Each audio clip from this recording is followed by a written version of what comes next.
12-tribe breakdown is one of the world's best-kept secrets. And that's something that One West had completely correct. And let's get some understanding. They say it's all a facade, and that there's really no supreme God. They say it's all a coincidence. To me, I believe golden ratio is God's fingerprints. It's laid out in the sequence. It's mathematics that creates the matrix.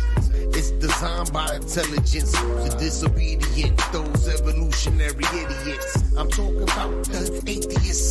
They hating this. That's why we keep on making hits. We do this for the most glorious. And don't forget about the kids. Teach about the Torah and who really built the pyramids. Teach about Yahweh and the color of his skin. The brother was darker than Wesley's flames, but that's a fact that many might not like. Max said before they killed him, he said that in the future, men are going to come before you, and they are going to tell you that you are the lost sheep of the house of Israel. Malcolm said out of his own mouth, I tell you, believe them.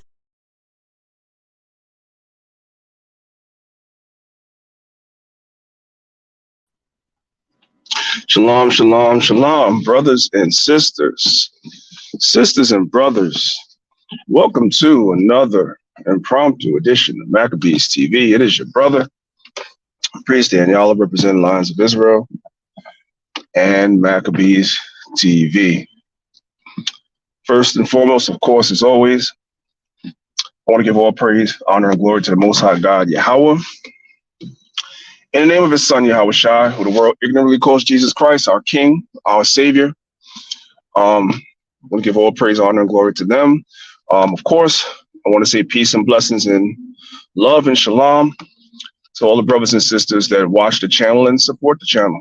As always, if you are in the building and you're watching the video, please be sure to hit the like button and share the video so we can boost the algorithm so that more people that might be interested in this broadcast can actually see it in their recommendations and on their timeline. I'm not going to be before you, brothers and sisters, long. The real purpose of me even going live at this point today is, for those of y'all that know, we are observing Passover this evening. So I just want to remind anyone that is attending that has not received the email with the address in it, send me an email. You know it's in Newark, New Jersey. So you got the general vicinity. Send me the email so I can send you directly the address. All right, 6 p.m. Eastern Standard Time today. If you have not received the email with the address and you've been corresponding with me via email, I would like to send you the address if you didn't get it, if you don't have it. So please email me ASAP as soon as you see this. I'm going to say the same thing at the end of the video again for those that come in a little bit later. I mean, to me, this is a glorious time of the year because, we are observing. The Bible says it's a night to be much observed or much remembered. I'm kind of paraphrasing, but that's what it says, right? And we're supposed to teach this thing to our families, to our wives, and to our children. The man should teach the wife, and the woman is usually the one that transmits the culture and teaches the children, right? Until they reach a certain age. And then when they reach that certain age, especially the boys, then the man takes over and continues the transmission of the culture to the son, right?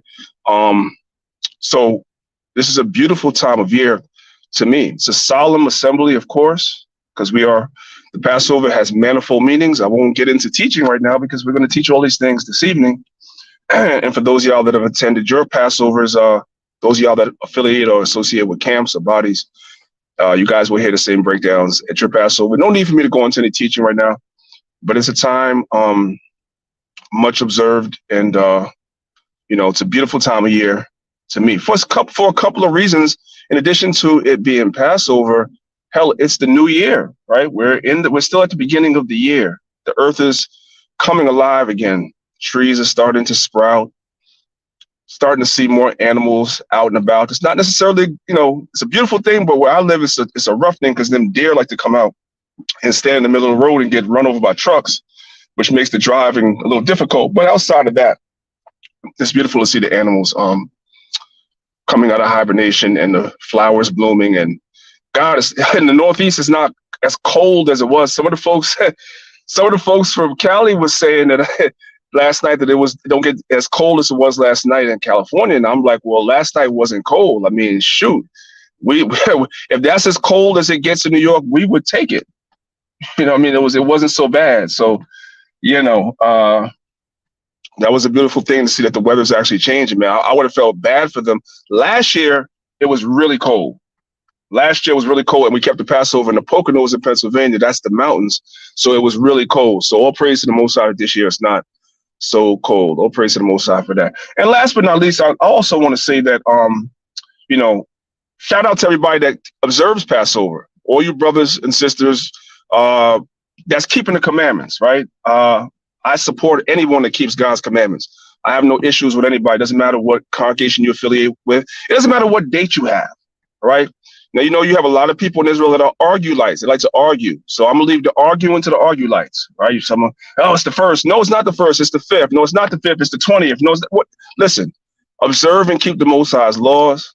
When we get into the kingdom, the Most High is going to restore the proper understanding of how to observe the calendar, how to formulate the calendar, so that we're all observing the Passover on the same day. But at the end of the day, we are Judges 5:11. We are rehearsing the righteous acts. The first step is to keep the commandments. It's bad enough you have some Israelites that have left the truth talking about these holy days are abolished. That's where I see the problem. I don't see a problem with any Israelite that keeps the Passover, whether you kept it last month in March, whether you kept it Saturday like ISUPK did on April 1st, whether you're keeping it tonight like we are, or for those that's keeping it in the future.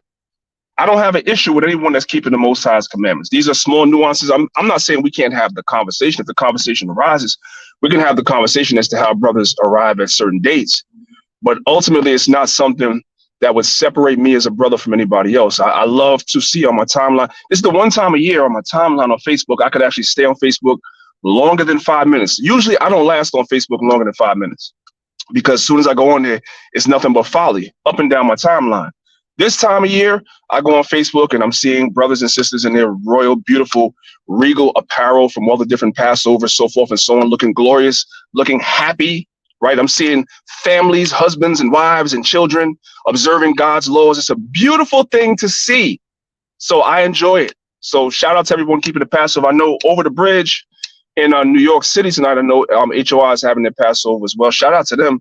I was kind of sort of thinking about crossing the bridge when we're done, because y'all are going later than we are. I was kind of sort of thinking about crossing the bridge, but I don't know.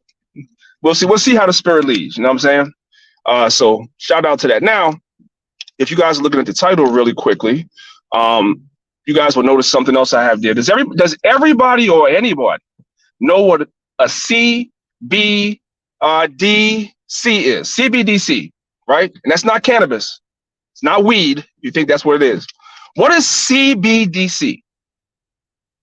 It's a term that's been trending for about a year now on YouTube, right? And all over social media. But there are also more distractions on social media than there is information. So most people, the real information, most people don't go to the internet looking for real information. Not even Israelites. Not even Israelites. Most Israelites, us too, to a degree, we go to social media looking to be entertained. But there's also, amongst the entertainment, or there's hidden gems, there's real information that's circulating out there that we should be aware of, right? Remember what I always tell you, brothers and sisters, the Most High shows us where we are in the timeline of prophecy via the tokens, like he told the prophet Ezra. The tokens are the signs, certain things that you see happening in the world that kind of let you know where you stand in the timeline of prophecy. It's not dates. It's not 2000. It's not 2012, 2019, 2022, or any other crazy dates that you guys might hear, 2030. It's none of those things. We know where we stand in prophecy and the timeline of prophecy based on current events, signs, right? So getting back to CBDC, I gotta do that real slow, y'all. It's like a tongue twister to me. CBDC. So what is that? CBDC is what is called your central bank digital currency. This is something that's been trending for the last year on social media really heavily. So slowly but surely around the world, right? And here in America, it's starting to happen as well. But of course, we know that the rest of the world is a test case. And then before they bring it here, right? You have something trending called central bank digital currencies that are trending all over the world. And what they're doing is that we've been hearing about this stuff. Some of you guys have been hearing about this stuff since you were children. Some of you guys have been hearing about this stuff, your whole adult life, whatever it might be. But slowly but surely, we have seen, if you've lived any amount of time, the phasing out of cash. Slowly but surely. It's still here, but cash is gradually being phased out, right? Even here in America, like when you go to certain national state parks, so forth and so on, they no longer take currency. They no longer take cash at all. It's cashless, completely cashless, right? A lot of stores are trending being cashless, whatever. They cannot do this overnight, so they do it gradually. There's something called gradualism. They do it gradually. So there's something called central bank digital currencies that even the United States of America, if you go to the federalreserve.gov and look up this phrase, listen to what I'm saying, look up this phrase, type into Google, what is programmable money? I'm going to say it again. You go to YouTube, right? Or Google, I should say. Google and YouTube is the same company. But you go to Google and type in what is programmable money. And there'll be a lot of websites that come up. You guys might want to go to the one that's for the Federal Reserve, federalreserve.gov, and read about that thing, right? If you're not interested in reading, because it's kind of wordy, it's kind of lengthy. If you're not interested in reading, go to YouTube and type in programmable money and watch the videos that come up and educate yourself about what this programmable money system is, which is your central bank digital currency. This is not a conspiracy theory. This is something that's being implemented all over the world, India, China, Australia, Canada, and it's also being implemented here gradually. And it's on the federalreserve.gov website. They're talking to you about programmable money. They're letting you know that's coming. Why is that important? Why am I talking about this during the Passover season? Well, let's talk about some of the negative effects that programmable money can have on us. Programmable money or central bank digital currencies will walk lockstep, hand in hand with another system that they are going to implement eventually, which is social credit scores, right? Your credit score will be tied into your behavior on social media, YouTube, Instagram, so forth and so on. Your social actions, what you do, right? Slowly but surely, that's also being implemented. You can barely say 10 words on Facebook or YouTube without being put in quote unquote Facebook jail. Your YouTube page being taken down. At the very least, you becoming demonetized, so forth and so on. Instagram, Clubhouse, all these platforms, just for saying small things, using certain buzzwords, you could be taken off these platforms already. There's no free speech on these platforms, right? And the people kind of accept it because everybody wants to be on these platforms, right? So they kind of accept it, like the people go along with it. So in the future, a lot of our behaviors are going to be tied to your social credit score, right? And your social credit score can possibly be tied to the central bank digital currency. What do I mean by that, right?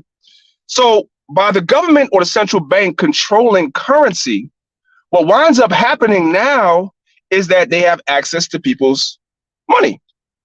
So what you guys are seeing is that, I'm using us as an example. What you guys are seeing is that we're labeled, quote unquote, as terrorists, are we not? They call us terrorists. We got called intellectual terrorists on Clubhouse last month. That's a new one, intellectual terrorists. In other words, we're beating people upside the head with the Bible and history, and they don't like it, so they started calling us intellectual terrorists. This is a buzzword that's being used by the small hats.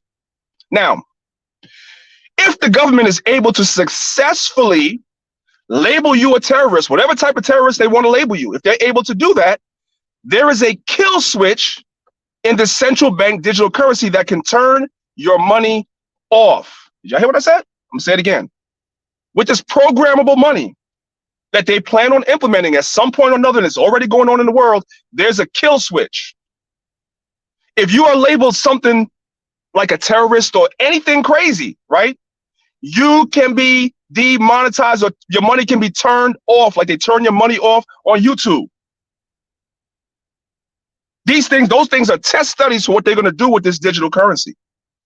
That's what's coming. I want y'all to understand. Every successive year that passes in this captivity, the devil is coming down with greater and greater wrath. And the main target is the Israelites. The Bible tells us that the serpent is going to make war with the remnant of her saints, with the remnant of saints that keep the commandments. I'm kind of paraphrasing. That's Revelation chapter 12. They're going to make war with us. The ones of us that keep the commandments. We're the ones that's going to be labeled terrorists and everything else. Not because we're actually going to do these stuff, but they're going to expand the meaning of what a terrorist is. And they're already doing that, right? A terrorist is whatever the Holocaust Remembrance, what is that group called? It's called the Holocaust Remembrance Alliance or something like that. You guys can look it up, right? They define, the U.S. government bases their definition of anti-Semitism on what that group says. Okay, the Holocaust Remembrance Committee, I believe it is. The HRC, that's what it is. The HRC. They define what anti-Semitism is, and Donald Trump in 2019 signed an executive order that said that the government will base their definition on what the HRC says anti-Semitism is. So guess what? If you're labeled an anti-Semite in the future, your money can be shut down too. I want you guys to understand that's where we're going. That's where we're heading. So we need to realize these things, right?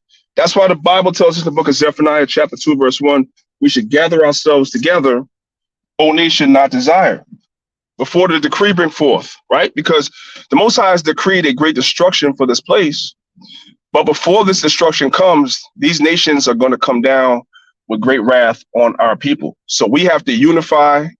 We have to come together to the best of our ability. And that circles back to what I was saying before about why I don't get into this whole back and forth with other Israelites. For what? Like, if you can't see what time it is and you want to stratify yourself to the point where you always fighting with other people for no reason, and then you fighting the Christian apologists on top of it, and they fight Esau on top of it, you fight the small hats on top of it. If you want to do that, that's you. That's you. I'm not into that. I'm sorry. I'm just not interested in doing that sort of thing right now. It's a lot going on. I just want to teach my people, man. Fear the Most High, keep the commandments. This is the whole duty of man. That's the point. And so with knowing that these things are coming, right? You know, another thing that they can use against you too is the next time that there's a pandemic, you know what I'm saying? If you don't do, you know what, if you don't take the scorpion bite, whatever you want to call it, if you don't do that, your digital currency could be turned off as well. This thing is going to be, the word that they use, it's going to be draconian. I'm telling you, it's going to be crazy. It's coming. Right? So we have to prepare ourselves for these things that's coming. And that's one of the beauties of congregating, right? Being a part of a body, whether it be a small body or a large body, that's one of the beauties of congregating, because we're going to need each other in order to get through what's getting ready to come. We're going to need each other.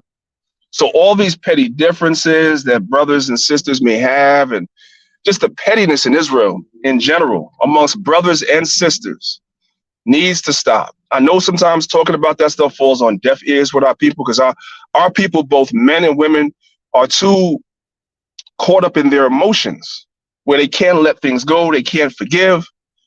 But that's the challenge. You're going to have to learn to forgive your brother and your sister, right? 7 times 70, because you're going to need your brother and sister as we move closer and closer to what's getting ready to come. So I just kind of wanted to say that real quick, because I've been reading and studying a lot on this subject lately. And I think at some point I'll probably do a Sabbath lesson on the CBDC a little bit more in depth, right? I'm going to show you guys that they've been programming us, those of us that's a certain age, right? They've been programming us for this since we were children. That stuff is embedded in cartoons in the 80s. They was talking about the stuff. They was talking about the stuff in cartoons in the 80s about what they're actually implementing right now, right? These Edomites, they sit down in these think tanks and they strategize for 10, 20, 30, 40, 50 years down the road what they're going to do and how they're going to implement their new world order. And we are actually seeing the implementation. We're in the advanced stages of the implementation of this new world order. And that's why we need the Most High to send his son, Yahweh Shai. That's why the job that we do as Israelites going out and teaching is so very vital and important, because we're not getting out of here until 144,000 is sealed. That's what Revelation 7 says. The Most High told the angels to hold back the 4 winds until the Most High's servants are sealed. So until that happens, we're stuck here. So that alone should light a fire under our brothers to teach more, to do more, right? So that the Most High could seal that 144,000, be more innovative in teaching this truth, find more avenues and ways to proliferate the truth, so that the truth can get out there, so the elect could be sealed, so the Most High could bring forth his wrath on this place, and he could send forth his son and the angels, and the kingdom could be established, bro. There's nothing here. There's nothing here for us. There's nothing here for us in the society. It's only going to get worse and worse and worse and worse. So that's the good word for today, brothers and sisters. Hopefully everybody is doing well again, like I said before. Again, if you are someone that is attending the Passover this evening and you have not received the email with the address, I need for you guys to email me, loigatherings@gmail.com. Let me just go ahead and put that on the screen just for a second. Just add that to the screen for a second. There it is. loigatherings@gmail.com. You need to do that within the next hour or two. Hopefully, everybody already got a response from me with the address, but if you haven't, you need to do that in the next hour or two, because as time gets closer for the service, I'm not going to be checking the email as much as I have been. All right. So if you haven't received the email with the address, please let us know. All right. I think I did a relatively good job getting back to everybody. You know, might have took me some time to get back to some of y'all, I know, but I did get back to everybody, I believe. But things always slip through the cracks, and I don't want anybody to be mad at me tomorrow. So that's pretty much it. Most High bless everybody. It's your brother Priest. I'm signing off, and I will, Most High allow, see you brothers and sisters for the Sabbath service this upcoming Saturday. Right? So with that, I say peace and blessings, and I say shalom.